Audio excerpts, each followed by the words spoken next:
ஹிஜ்ரி 1445 இன்று அசருடன் நம்மை விட்டு விடைபெற்று ஹிஜ்ரி 1446 ஹிஜ்ரியினுடைய துவக்கத்திலே இது போன்ற ஒரு சிறப்பான மஜ்லிஸிலே கலந்து கொள்ளக்கூடிய பாக்கியத்தை அல்லாஹு தஆலா தந்தான். எனக்கு முன்பு ஹஸரத் அவர்கள் பேசினார்கள்.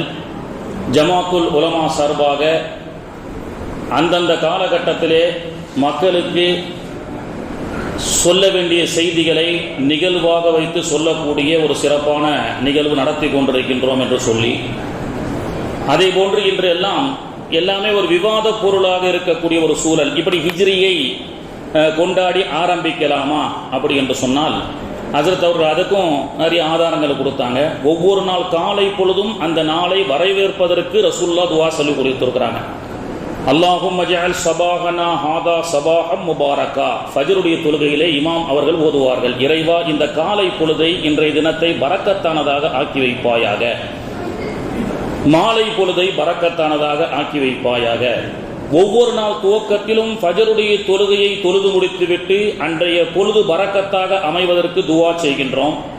அதே போன்று ஒவ்வொரு வாரமும் சிறப்பாக அமைவதற்கு சூரத்துல் கஹ்ஃபை வெள்ளிக்கிழமை அன்று ஓதுங்கள், ஒரு வாரத்திற்கு அல்லாஹு தஆலா ஒளிமயமான வாழ்க்கையை தருவான் அப்படி என்று சொன்னார்கள். நாளின் துவக்கம், வாரத்தின் துவக்கம், அதுபோன்று மாதத்தின் துவக்கம், ஒவ்வொரு மாதமும் ஓதக்கூடிய ஒரு துஆ. அல்லாஹும்ம அஹில்லஹு அலைனா பில் யும்னி வல் ஈமானி வஸ் ஸலாமத்தி வல் இஸ்லாமி. பிறை பார்த்த முதல் நாள் ஓதக்கூடிய துஆ, யா அல்லாஹ் இந்த மாதத்தினுடைய துவக்கத்தை இந்த மாதம் முழுக்க சிறப்பாக ஆக்கி வைப்பாயாக என்று துஆ செய்ய வேண்டும். இப்படி நாளின் துவக்கம், வாரத்தின் துவக்கம், மாதத்தின் துவக்கத்தை போன்று ஹிஜ்ரியினுடைய ஆண்டின் துவக்கத்தையும் சிறப்பாக அல்லாஹ் ரசூலுக்கு பிடித்தமான முறையிலே துவங்க வேண்டும் என்ற ஒரு மிகப்பெரிய சிறப்பான சிந்தனையின் அடிப்படையில் ஜமாத்துல் உலமா இது போன்ற வருடா வருடம் நடத்தி கொண்டிருக்கின்றது. நடத்தக்கூடிய இந்த நிகழ்வுகளுக்கு நிர்வாகிகளும் மிக ஆதரவாக இருக்கின்றார்கள். ஹஸரத் அவர்கள் சொல்லும் பொழுது இன்னைக்கு 1445 ஹிஜ்ரி விடைபெறும் பொழுதே தமிழகத்தைச் சேர்ந்த தலை சிறந்த இமாமும் அல்லாஹுவை சந்திக்க சென்று விட்டார்கள். தொடர்படியாக பல உலமாக்களுடைய வஃபாத்து செய்திகள் சில மாதங்களாக வந்து கொண்டே இருக்கின்றது. ஒரு சராசரி மனிதன் இறந்துவிட்டால் அவனுடைய மனைவி அழுவாள், பிள்ளைகள் அழுவார்கள், சொந்த பந்தம் அழுவும். ஆனால் ஒரு ஆலிம் இறந்துவிட்டால் கடலில் இருக்கக்கூடிய மீன் வர்க்கம் அழுவும். ஒரு ஆலிம் இறந்துவிட்டால் உலகத்தில் இருக்கக்கூடிய மரம், மட்டை, செடி, கொடிகள் அனைத்தும் அழுவும். ஏனென்று சொன்னால் இந்த உலகத்திலே ஹிதாயத்திற்கும் தீனுக்கும் காரணமாக ஒளிமயமாக இருக்கக்கூடிய உலமாக்களின் வஃபாத் உலகத்தில் இருக்கக்கூடிய காட்டில் இருக்கக்கூடிய மிருகங்கள், தாவரங்கள், கடலிலே இருக்கக்கூடிய மீன் வர்க்கங்கள் எல்லாமே அழுது கொண்டிருக்கின்றது என்று சொன்னால், உலமாக்கள் இந்த சமூகம் எப்பொழுதெல்லாம் வழிகெட்டு சென்று கொண்டிருக்குமோ அப்பொழுதெல்லாம் அந்த வழிகெட்ட அந்த சமூகத்தை தன்னுடைய சக்தியால், தன்னுடைய நாவாற்றலால் நல்ல முறையிலே அவர்கள் வழிநடத்தி கொண்டு செல்வார்கள். அல்லாஹு தஆலா இந்த பிறந்திருக்கக்கூடிய இந்த புத்தாண்டிலே அல்லாஹு தஆலா நாம் அனைவர்களுக்கும் நீண்ட ஆயுளையும் நிறைவான செல்வத்தையும் அல்லாஹு தஆலா தந்து அருள் புரிவானாக. நம்முடைய நமக்கு இருக்கக்கூடிய சோகங்கள், கஷ்டங்கள், துன்பங்கள், துயரங்கள் அனைத்தையும் நீக்கி அல்லாஹு தஆலா சுபிட்சமான வாழ்க்கையை தருவானாக. உண்மையிலேயே சோதனைகள், சாதனைகள் ஆகப்படக்கூடிய மாதம் தான் முஹர்ரமுடைய மாதம். பொதுவாக துல்ஹஜ்ஜுடைய மாதம் தியாகத்தை வெளிப்படுத்துகிறது. முஹர்ரம் தியாகத்தை சொல்லிக் கொடுக்கிறது. வருடத்தினுடைய இறுதியும் தியாகம், வருடத்தினுடைய ஆரம்பமும் தியாகத்தை நமக்கு வெளிப்படுத்தி காட்டுகிறது.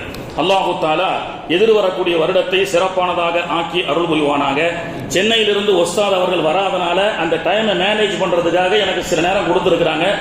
என்னால் முடிஞ்ச ஒரு சின்ன செய்திகளை சொல்லி வந்திருக்கக்கூடிய உஸ்தாத் அவர்களுக்கு நேரத்தை நாம் இன்ஷா அல்லாஹ் நிரப்பமாக கொடுத்து அவருடைய பயானை நாம் கேட்போம்.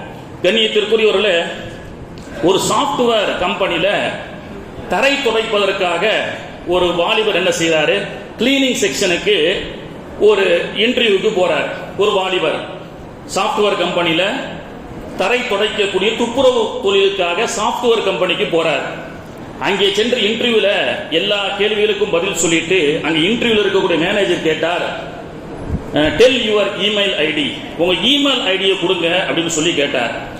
அந்த தம்பி சொன்னாரு, இமெயில் ஐடிலாம் கிடையாது, என்னிடத்துல சிஸ்டம்லாம் கிடையாது, கஷ்டம் மட்டும்தான் இருக்கு. ஸோ இமெயில் ஐடிலாம் எனக்கு இல்லை அப்படின்னாரு. இமெயில் ஐடி இல்லாட்டா உனக்கு இங்கே வேலை இல்லைன்னு சொல்லிட்டாங்க. போயிட்டாரு. போயிட்டு வேலை கிடைக்காத விரக்தியில் அவர் உட்காரல. ஏதோ சின்ன காய்கறிகளை வாங்கி வியாபாரம் செய்ய ஆரம்பித்தார். அவர் மிகப்பெரிய தொழில் அதிபராக ஆகி ஒரு சூப்பர் மார்க்கெட்டை வைத்து பெரிய முதலாளியாக ஒரு நாளைக்கு ஆயிரக்கணக்கான லட்சக்கணக்கான டர்ன் ஓவர் பண்ணக்கூடிய மிகப்பெரிய வியாபாரி ஆயிட்டார். அந்த வியாபாரியை நோக்கி பேங்க்ல இருக்கக்கூடிய ஆபீசர்ஸ் எல்லாம், சார் எங்க அக்கவுண்ட்ல கேஷ போடுங்கன்னு சொல்லி ஒரு அக்கவுண்ட்ல தனியார் பேங்க்ல கேஷ போடுவதற்காக அக்கவுண்ட் ஹோல்டருக்கு அவரை தேடி மேனேஜர் வராங்க. அப்போ அவர் ஃபில் பண்ணும்போது, சார் டெல் யுவர் இமெயில் ஐடின்னு கேட்டார்.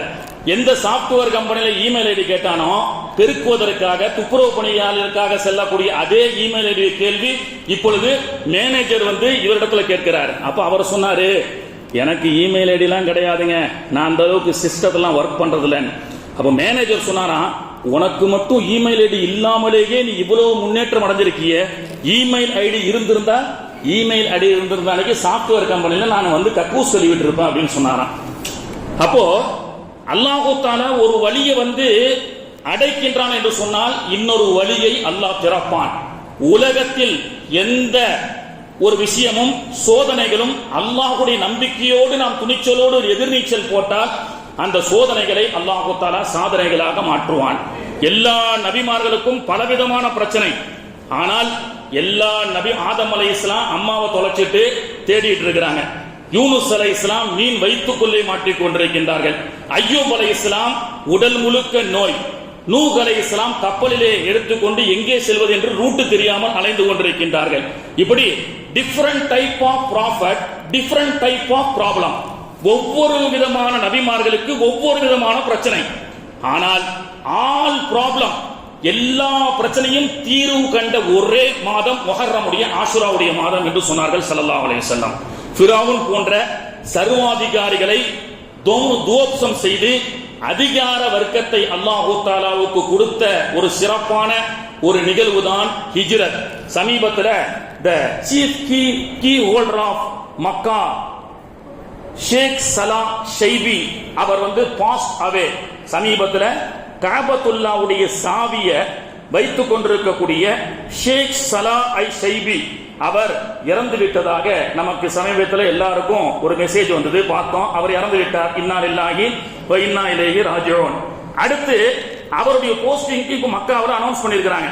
The authorities in the kingdom of Saudi Arabia announced Abdul Wahab bin Zain al-Abidin al-Shaybi. அடுத்து அவர் காபத்துல்லாவுடைய சாவியை நிர்மாணிப்பார். யார் இந்த ஜெயினுல் ஆபிதீன்? இப்பொழுது மரணித்து விட்ட சலாஹுத்தீனுடைய ஷேக் சலாவுடைய மகனார். அப்போ வாரிசு அரசியலா? அவருடைய மகன் இப்பொழுது இன்னொரு என்ன செய்யறாரு, ஜெயினுல் ஆபிதீன் அவர் வந்து சீஃப் கீ ஹோல்டராக இருப்பார்னு சவுதி அரசாங்கம் அறிவிச்சிருக்கு. ஜசீரா பத்திரிகையில வந்திருக்கு. இதனுடைய வரலாறு என்ன? பொதுவாகவே நம்ம ஒண்ணு தெரிஞ்சுக்கணும். நம்மளை அழிக்க நினைக்கக்கூடிய எதிரிகள், நம்மளை வந்து வாழக்கூடாது நினைக்கக்கூடிய பொறாமைக்காரர்களுக்கு மத்தியில அவனை நாம திட்டுறதோ, ஏன்டா இப்படி இருக்கிற, என் மேல ஏன்டா இப்படி பொறாமப்படுற அப்படின்னு வஞ்சிக்கிறது, அது வந்து எதிர்ப்புக்கு அழகல்ல. அவனுக்கு நம்ம வாழக்கூடாதுன்னு நினைப்பவனுக்கு மத்தியிலே வாழ்ந்து காட்ட வேண்டும் என்ற ஒரு சித்தாந்தத்தை தான் இந்த ஹிஜ்ரத் நமக்கு கற்றுக் கொடுக்கிறது.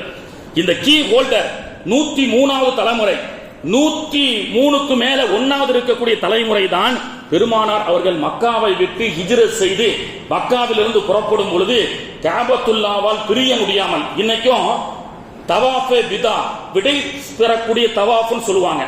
ஹாஜிகள் 40 நாள் இருந்தாலும் சரி, முஹத்தமிரீன்களான உம்ரா செய்யக்கூடியவர்கள் 15 நாள் இருந்தாலும் சரி, கஅபத்துல்லாவுல ஹஜ்ஜ தவாஃபே விதா, விடை பெறக்கூடிய தவாஃப் செய்யும் பொழுது கண்ணீர் வராத முத்தகீன்களே இருக்க முடியாது. ஏன்னா நாளைக்கு மதீனாவுக்கு போனோம், மதீனால வந்து ஃப்ளைட், கஅபத்துல்லாவை கண்ணார காணக்கூடிய பாக்கியத்தை அல்லாஹ் கொடுத்தான். திரும்ப இந்த வாக்கியம் கிடைக்குமா என்று அலாத கண்கள் இருக்க முடியாது.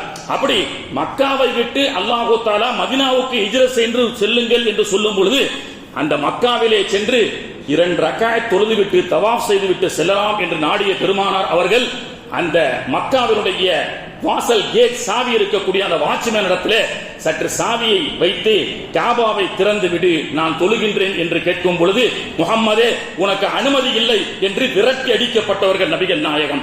அப்படி ஒரு நாள் பொழுது நம்ம பள்ளிவாசலுக்கு வருகின்றோம். ஆஃப்டர் ஆல் ஒரு வாட்ச்மேன் உனக்கு தொலை அனுமதி இல்லைன்னு விரட்டுனா நாம சண்டைக்கு இருப்போம். நாம பல பேரை கூட்டு வந்து நியாயத்தை கேட்போம். பெருமானார் அவர்கள் என்ன செய்தார்கள்? வைராக்கியம். உலகத்துல வீட்டை விட்டு வெளியில போடான்னு சொல்லப்பட்டா அதை விட பங்களாவை நான் கட்டி வைராக்கியத்தோடு வாழுவேன் என்ற ஒரு வைராக்கியத்தை கற்றுக் கொடுக்கிறது தான் ஹிஜ்ரத். சர்வாதிகார ஆட்சியிலிருந்து சுன்னாவுடைய ஆட்சி, அதிகார ஆட்சியை கொடுக்கக்கூடிய செய்தியை தான் ஹிஜ்ரத் சொல்லிக் கொடுக்கிறது. அப்படி காபத்துல்லாவுக்கு சென்று தொழக்கூடாது என்று விரட்டப்பட்ட நபிகள் நாயகம் வைராக்கியத்தோடு சென்றார்கள். ஜஸ்ட் 10 வருஷம், 10 ஆண்டுகளுக்கு பிறகு பெருமானார் அவர்களுடைய கையிலே மீண்டும் மக்கா கிடைக்கிறது. ஹஜ்ரத் அவர்கள் ஆயத்தை ஓதினார்கள் அல்லவா?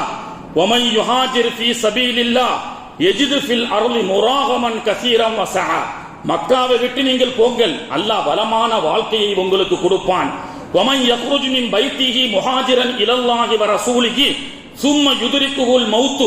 அடுத்த வசனத்துல அல்லாஹ் சொல்றான், அப்படி செல்லக்கூடிய வழியில நீ மௌத்தாயிட்டாலும் உனக்கும் அந்த ஹிஜ்ரத்துடைய நன்மை கிடைக்கும் என்று சொன்னார்கள். தன்ஈம் என்ற இடத்துல ஒரு நபித்தோழர் இறக்கப்பட்ட பொழுது நபர்கள் எல்லாம் பேசிக் கொண்டார்கள்.